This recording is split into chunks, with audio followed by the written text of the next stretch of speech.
As-tu déjà rencontré quelqu'un puis tu as eu une première impression vraiment, vraiment positive, mais finalement, cette première impression-là s'est avérée complètement fausse par la suite?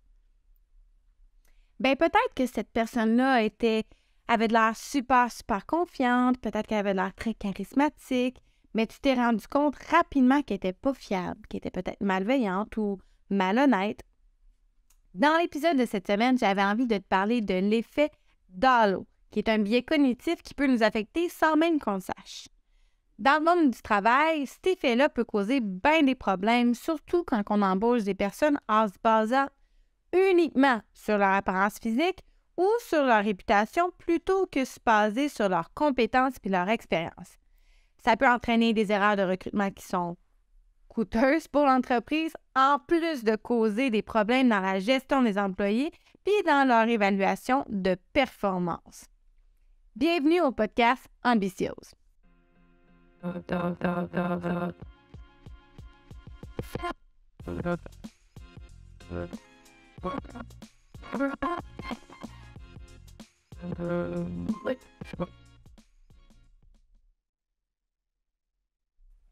va aujourd'hui parler de quelques trucs pour éviter l'effet d'halo, comme le fait d'éviter de se fier uniquement sur l'apparence ou la réputation d'une personne pour prendre son temps avant de porter un jugement, de reconnaître ses propres préjugés et ses stéréotypes, d'utiliser des critères qui sont objectifs pour évaluer les compétences d'une personne, de considérer l'avis d'autres personnes, puis d'éviter les stéréotypes qui sont culturels et de genre.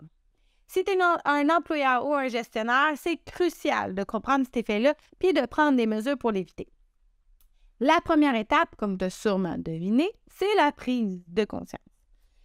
Puis si tu es un employé, bien, c'est important de connaître cet effet-là pour mieux comprendre comment tes collègues ou tes supérieurs peuvent te percevoir.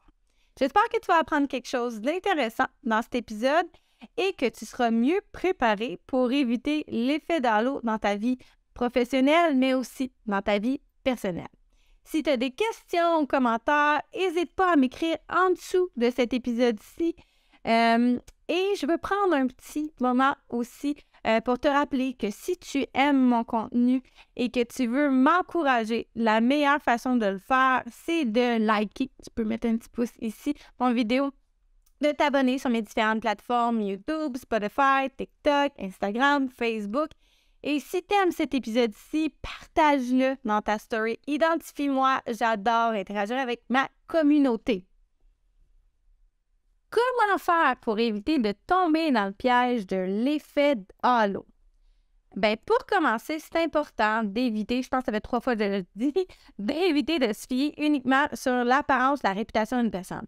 Il faut que tu prennes en considération ses compétences, son expérience et les réalisations qu'elle a fait pour évaluer sa valeur professionnelle. On connaît tout quelqu'un qui est un super de bon vendeur. La première fois que tu le vois, il paraît bien, il s'exprime bien. Bien, ça prend pas longtemps avant qu'on se rende compte que les bottines ne suivent pas les babines, puis ce qui te vend, c'est du vent. Ça, souvent, c'est qu'on est victime de notre effet halo. Après ça, c'est important que tu prennes ton temps avant de porter un jugement. Apprends à connaître la personne, ses compétences puis ses réalisations avant de tirer tes conclusions. Prends le temps de te faire ta propre opinion pour éviter de te faire influencer par, justement, tes biais cognitifs et les opinions et perceptions des autres. Sois conscient de tes propres préjugés puis tes propres stéréotypes. Tu sais, on a tous des biais inconscients qui peuvent affecter notre perception des autres. Tout le monde en a. En étant conscient de ces biais-là, par exemple, tu peux essayer de les contrôler puis de prendre des décisions qui sont plus équitables. Puis là, ici, je te demande pas de nommer haut et fort tes préjugés puis tes stéréotypes, puis d'aller nommer à tes boss puis à tes collègues. Ça, c'est un processus que je te recommande de faire toi avec toi pour être conscient de ce qui se passe dans ta tête puis de ce qui se passe dans tes propres perceptions. Utilise des critères objectifs pour évaluer les compétences d'une personne. Par exemple, en utilisant des évaluations de performance basées sur des mesures quantifiables plutôt que des jugements qui sont subjectifs. En faisant ça, tu peux avoir une idée plus précise de la valeur réelle de la personne au niveau de ses performances. Puis en plus, ça peut t'aider à changer ta perspective pour mieux gérer tes émotions si tu es du genre à te laisser submerger par eux, puis à gérer ta business de façon irrationnelle. J'ai eu une situation dernièrement dans laquelle le boss a pris une décision basée sur ses émotions pour démotionner une employée. Puis il a décidé qu'il lui enlevait ses responsabilités, puis qu'il baissait son salaire, mais sa décision était basée sur sa perception de certaines situations, sur des rumeurs, puis sur ses émotions. Fait que quand il lui a expliqué les motifs de sa décision, l'employé est parti avec bien des émotions de son côté, bien de la peine, parce qu'elle venait de se faire attaquer personnellement plutôt que de se faire attaquer un peu ses compétences professionnelles, puis elle vivait beaucoup d'incompréhension. Vu qu'il y avait une incohérence entre ce qu'il lui avait reproché puis ses réelles performances, l'employé s'est mise à sortir ses différentes performances qui étaient mesurables, puis naturellement, elle a rapporté ça à la direction, puis ils n'ont pas eu le choix de faire un pas de recul puis de lui redonner son salaire puis ses responsabilités. Fait que ça, c'est un beau coup d'épée dans l'eau pour le boss puis sa crédibilité, sans compter les répercussions que ça va laisser au niveau des aptitudes de leadership du boss sur le reste de l'équipe.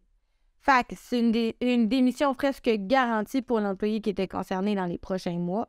Puis en plus, il y a de fortes chances qu'il y ait d'autres employés qui suivent cette démission-là parce qu'il y a une perte de confiance possible envers les leaders qui sont en place. Donc, ça, c'est un move qui va coûter cher parce que le patron n'a pas pris une mesure qui était objective, qui a utilisé plutôt ses émotions pour prendre sa décision.